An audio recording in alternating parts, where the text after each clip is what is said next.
Hello friends, welcome to युक्ति professional classes. इस video में हम food safety and standards act 2006 के एमसीक्यूज देखने जा रहे हैं। अगर आपने मेरे चैनल को सब्सक्राइब नहीं किया है तो मेरे चैनल को सब्सक्राइब शेयर एंड लाइक जरूर करिए। चलिए हम स्टार्ट करते हैं। Under section 40, a purchaser can get a food article analysed only if. पूछा गया है जो खरीदार है, जो परचेसर है, वो जो फूड है उसका विश्लेषण कब करा सकता है। तो वो कब करा सकता है, जब वो ही पेज रिक्वायर्ड फीस, उसने अगर रिक्वायर्ड फीस पे कर दी है, साथ ही inform the FBO at the time of purchase. और वो जो फूड बिजनेस ऑपरेटर है उसको परचेज करते समय अपना इंटेंशन बताता हो, इन्फॉर्म करता हो कि ये समय इसका जो विश्लेषण, इसका एनालाइज कराने वाला हूँ, तो ऐसा उसको इन्फॉर्म करना होगा। तो ये दो कंडीशन होना ज़रूरी है। तो यहाँ राइट आंसर है ऑप्शन सी। चलिए इसका हम एक्सप्लेनेशन देख लेते हैं। Under section 40 subsection 1, any purchaser can get food analyze by the food analyst. कोई भी परचेसर ये करा सकता है, पर उसे फी पे करनी होगी और इन्फॉर्म करना पड़ेगा एफबीओ को at the time of purchase. If the food is non compliant, अगर इसमें कंप्लायंस नहीं हुआ, अगर माना इसका एनालाइज किया गया और जब पता पड़ा कि फूड ने एक्ट के रूल्स के रेगुलेशन जो है उसको फॉलो नहीं किया, कंप्लायंस नहीं किया है, तो जो परचेसर है उसको फीस रिफंड कर दी जाएगी। Section 40 subsection 2, if non complaint report forward to. अब यहाँ पे अगर जो एनालिस्ट है उसको अगर पता पड़ता है कि सैंपल से कि कुछ कॉन्ट्रावेंशन हो रहा है, तो वो रिपोर्ट फॉरवर्ड करेगा डीओ को, डेजिग्नेटेड ऑफिसर को, प्रोसिक्यूशन के लिए। और यहाँ जो बोलेगा, जो प्रोसीजर जो होगी वो अंडर सेक्शन 42 में फॉलो की जाएगी। तो ये राइट ऑफ कंज्यूमर है। ठीक है, चलिए नेक्स्ट क्वेश्चन।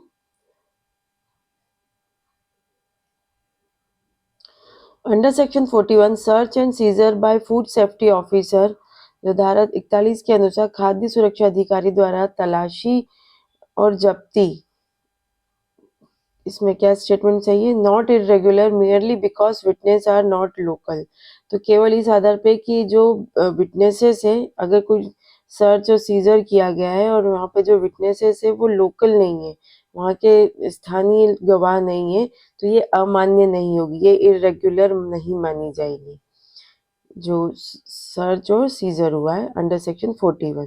इसका एक्सप्लेनेशन देख लेते हैं। Section 41 sub section proviso states search is not irregular, है ना। अगर गवाह स्थानीय नहीं हो तो भी तलाशी वैध मानी जाएगी।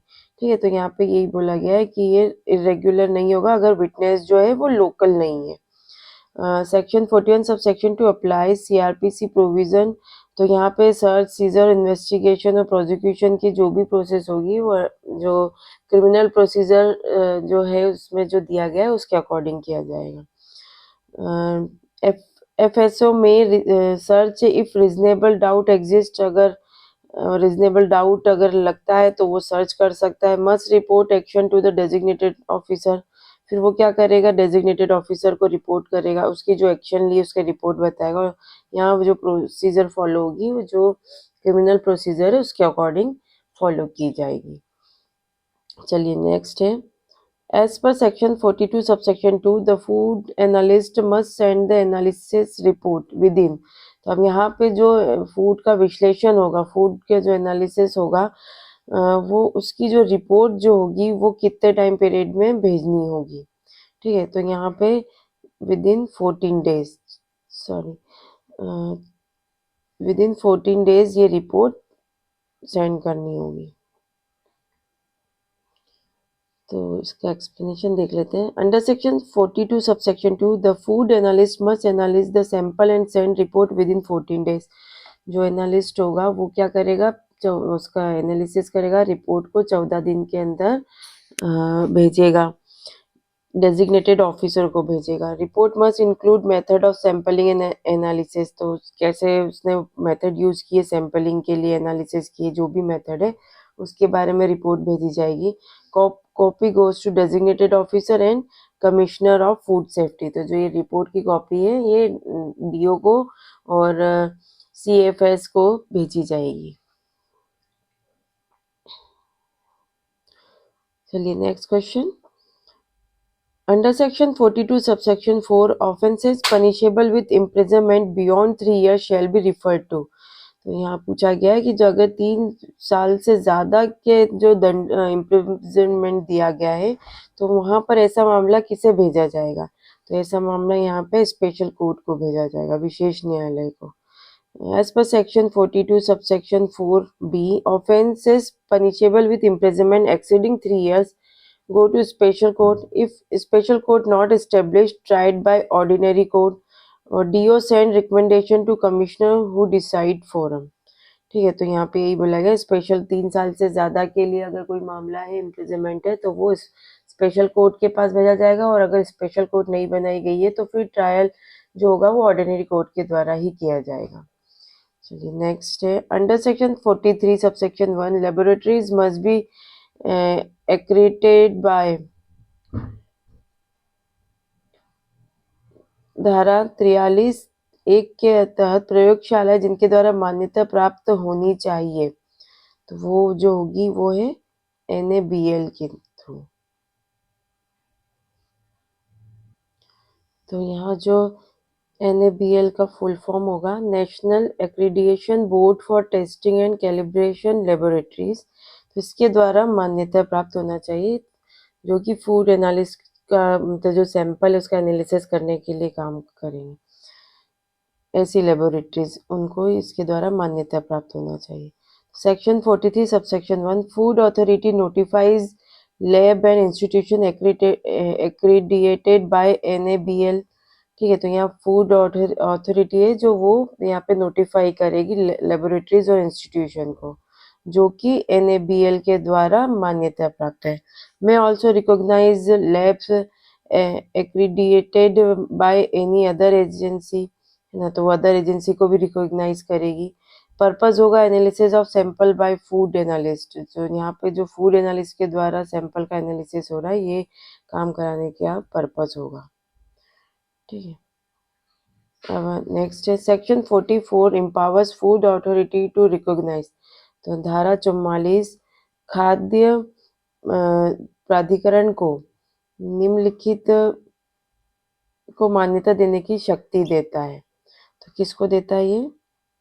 खाद्य सुरक्षा ऑडिट के लिए संगठन organisation for food safety audit. तो यहाँ पे जो है फूड अथॉरिटी को इसके ऑडिट के लिए रिकॉग्नाइज करता है।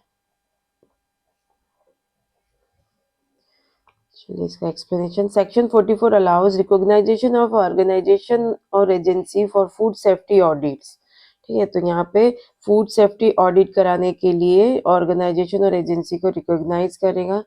पर्पस है checking compliance with food safety management system. तो जो फूड सेफ्टी मैनेजमेंट सिस्टम है उसका कंप्लायंस हो रहा है कि नहीं ये चेक करने के लिए यहाँ पे फूड सेफ्टी ऑडिट के लिए ऑर्गेनाइजेशन और एजेंसी को मतलब मान्यता देने की शक्ति दी गई है। नेक्स्ट है under section 45 who appoints food analyst. तो धारा 45 के तहत फूड एनालिस्ट जो खाद्य विश्लेषक है उसकी नियुक्ति कौन करेगा? तो उसकी जो नियुक्ति करेगा कमिश्नर ऑफ फूड सेफ्टी, खाद्य सुरक्षा आयुक्त द्वारा इसकी अपॉइंटमेंट होगी। Under section 45 the commissioner of food safety appoints food analyst must have qualification prescribe by central government. तो यहाँ अपॉइंटमेंट है कमिश्नर ऑफ फूड सेफ्टी जो की क्वालिफिकेशन जो है वो सेंट्रल गवर्नमेंट द्वारा प्रिस्क्राइब की जाएगी। A person with financial interest in food business can not be appointed.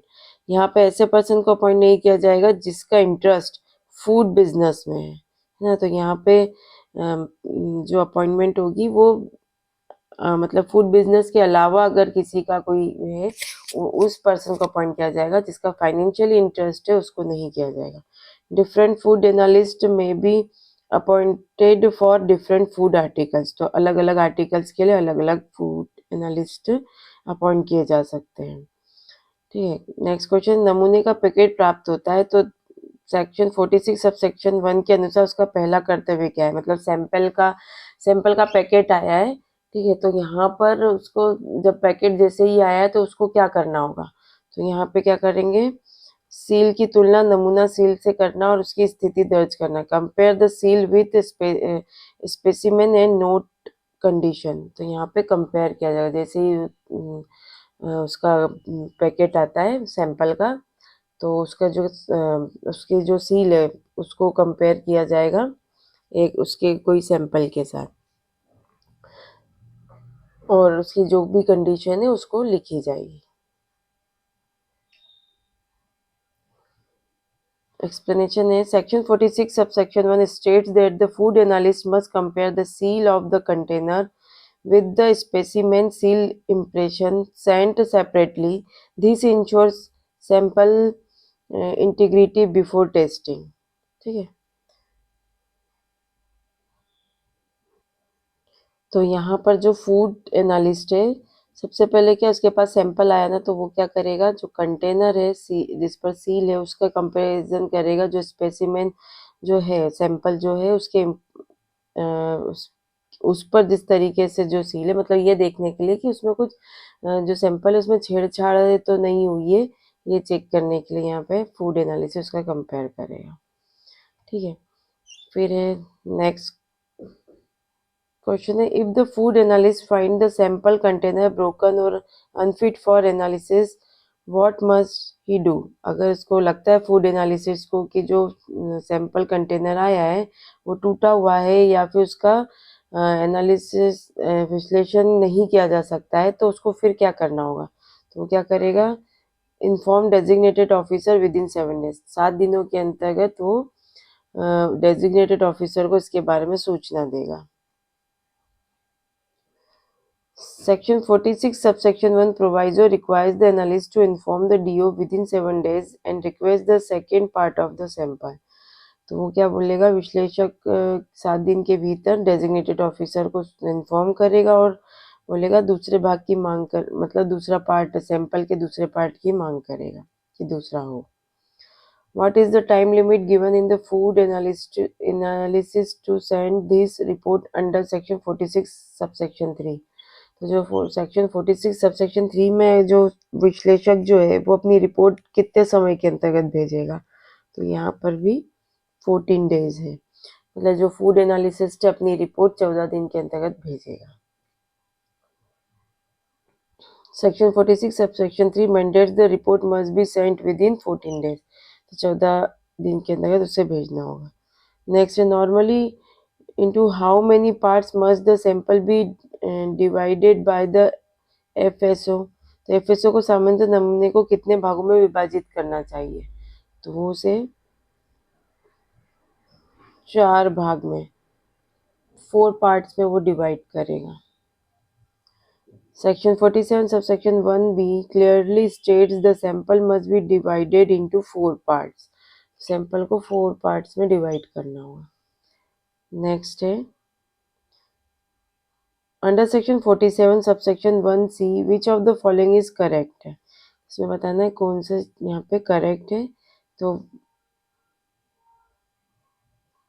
1 part to analyst, 2 to DO, 2 part जो है वो DO को जाएगा और 1 to accredited lab if requested.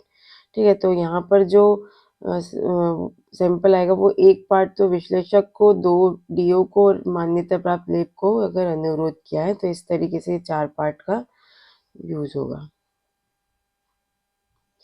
Section 47 subsection 1 sets detailed distribution. ठीक है, तो यहाँ पर किस किस को जो डिस्ट्रीब्यूशन किया जाएगा उसके बारे में दिया गया। If reports of the food analyst and accredited lab differ, whose test will be final. अब जो फूड एनालिसिस ने रिपोर्ट बनाई है और जो लैब है ना, मान्यता प्राप्त जो लैब है, उन दोनों की रिपोर्ट में डिफरेंस आ रहा है, तो यहाँ पर फाइनल डिसीजन किसकी रिपोर्ट से होगा, तो यहाँ पर रेफरल प्रयोगशाला जो रेफरल लेबोरेटरी है उसके डिसीजन से होगा, मतलब यहाँ पे दूसरे रेफर किया जाएगा, रेफरल लेबोरेटरीज के पास मामला भेजा जाएगा। तो section 47 subsection 1 proviso says DO must send the sample to referral laboratory, तो यहाँ पे दूसरी जो रेफरल लेबोरेटरी उसको भेजा जाएगा और हुज रिपोर्ट इज फाइनल, और इसकी रिपोर्ट यहाँ पे फाइनल की जाएगी। According to section 48 subsection 1, which of the following can make food injurious to health, तो धारा 48 के अनुसार कौन सा कार्य भोजन को स्वास्थ्य के लिए हानिकारक बना सकता है? तो क्या कर सकता है, जैसे एडिंग एनी सब्सटेंस, किसी पदार्थ को जोड़ दिया किसी फूड में, रिमूविंग एनी कॉन्स्टिट्यूएंट, किसी घटक को निकाल दिया जो ज़रूरी था उसमें से, यूजिंग अनसेफ इंग्रेडिएंट्स, अगर ऐसे अनसेफ जो घटक है उसका उपयोग किया है, तो ऑल ऑफ द अबव, ये सभी चीज़ किसी भी फूड को हेल्थ के लिए इंजीरियस टू हेल्थ बना सकते हैं। एक्सप्लेनेशन है, section 48 subsection 1 includes operations like aiding, removing, altering or processing food in harmful way ना, तो इसके बारे में सेक्शन 48 बताता है। नेक्स्ट है, which factor must be considered while deciding penalty under section 49? तो सेक्शन 49 के अंतर्गत अगर पेनल्टी डिसाइड करनी जाए मतलब की जा रही है तो फिर क्या फैक्टर्स को कंसीडर किया जाएगा? तो क्या किया जाएगा? अनफेयर गेन, कोई अनफेयर लाभ तो नहीं हो रहा है, अनुचित लाभ, लॉस टू कंज्यूमर, उपभोक्ता को हानि, और रिपीटेटिव नेचर, बार बार उल्लंघन करना, in all of the above, इन सबको ध्यान में रखते हुए पेनल्टी डिसाइड की जाएगी सेक्शन 49 के तहत। तो section 49 list multiple factor including gain, loss, repeat offence, knowledge etcetera, इस बार के बारे में बताता है। What is the maximum penalty for selling food not of nature, substance, quality demanded? तो अगर कोई फूड बेचा जा रहा है और वो फूड नेचर के हिसाब उसके अकॉर्डिंग नहीं है, सब्सटेंस या क्वालिटी डिमांडेड जो किया गया है उसके अकॉर्डिंग नहीं है, तो फिर पेनल्टी, मैक्सिमम पेनल्टी कितनी देनी होगी? मैक्सिमम पेनल्टी है 5 लाख रुपए। Section 50 specifies a maximum penalty of 5 lakh, तो यहाँ पे 50 लाख की पेनल्टी मैक्सिमम बताई गई है। Next question, under section 50 proviso what is the penalty limit for person covered under section 31 subsection 2? Section 31 subsection 2 के अंतर्गत व्यक्ति को दंड की सीमा क्या दी गई है? तो वहां पे 25,000 दी गई है। मतलब जो छोटे खाद्य व्यवसाय हैं उनके लिए यहाँ पर 25,000 तक के लिए की मतलब यहाँ पर पेनल्टी, दंड की सीमा दी गई है। Section 50 proviso gives reduce maximum penalty 25,000 for PT food business under section 31 subsection 2। तो जो पीटी फूड बिजनेस करने वाले हैं, जो ऑपरेटर है, उनके लिए यहाँ पर पनिशमेंट है 25,000। नेक्स्ट है, under section 51 of the food safety and standard act 2006 what is the maximum penalty for manufacturing और सेलिंग सब standard food?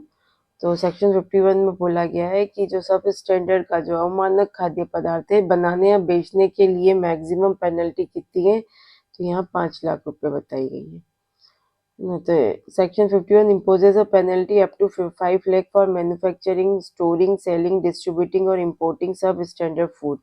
Substandard means food that fails to meet prescribed quality standard but is not unsafe.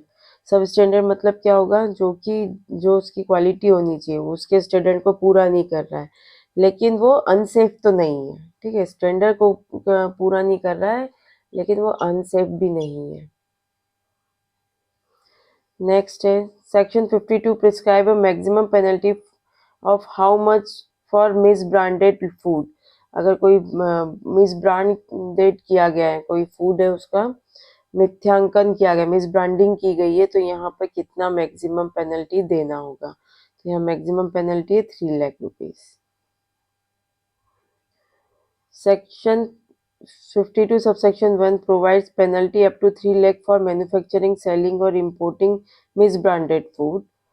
Section 52 subsection 2 allows the adjudicating officer to order correction of misbranding और destruction of the product। तो यहाँ पे जो designated adjudicating officer जो होगा वो order दे सकता है कि जो मिस ब्रांडिंग है उसको सही करो या फिर उस प्रोडक्ट का डिस्ट्रक्शन, उसको नष्ट करने का आदेश दे सकता है।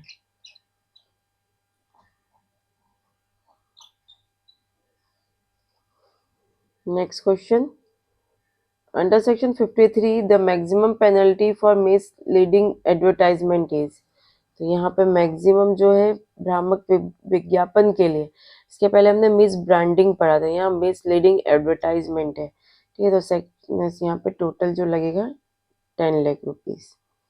Section 53 subsection 1 states penalty up to 10 lakh for advertisement that falsely describe food, mislead about quality, nature और सब्सटेंस, ठीक है। तो इसमें से किसी भी काम के लिए अगर मिस एडवर्टाइजमेंट जो किया जा रहा है तो यहाँ पर 10 लाख तक की पेनल्टी होगी।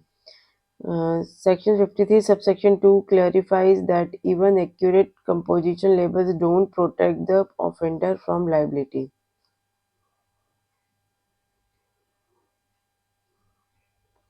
मतलब यहाँ लेबल सही लगा हो, लेकिन अगर ऐसा मिस मतलब एडवर्टाइजमेंट किया जा रहा है तो उसको इतना पनिशमेंट है। What is the maximum penalty under section 54 for food containing extraneous matter? मतलब जो बाह्य पदार्थ युक्त खाद्य है उसके लिए अधिकतम कितना दंड दिया जाएगा, तो यहाँ पे है 1 लाख रुपीज का। Section 54 imposes a penalty up to 1 lakh for food containing extraneous matter, meaning any unwanted substance not intended to be part of food। मतलब फूड में वो चीज़ नहीं होनी चाहिए, ऐसे ही अनवांटेड सब्सटेंस उसमें मिला हुआ है, तो ऐसे में 1 लाख रुपए तक के यहाँ पर पेनल्टी होगी। नेक्स्ट है maximum penalty under section 55 for failing to comply with food safety officer direction. अब जो फूड सेफ्टी ऑफिसर है उसके डायरेक्शन का वायलेशन कर रहे, कंप्लाई नहीं कर रहे, तो फिर कितना पेनल्टी है, तो यहाँ 2 लाख रुपीज की पेनल्टी है। चलिए आज के लिए इतना ही, मिलते हैं हम नेक्स्ट वीडियो में। Thank you.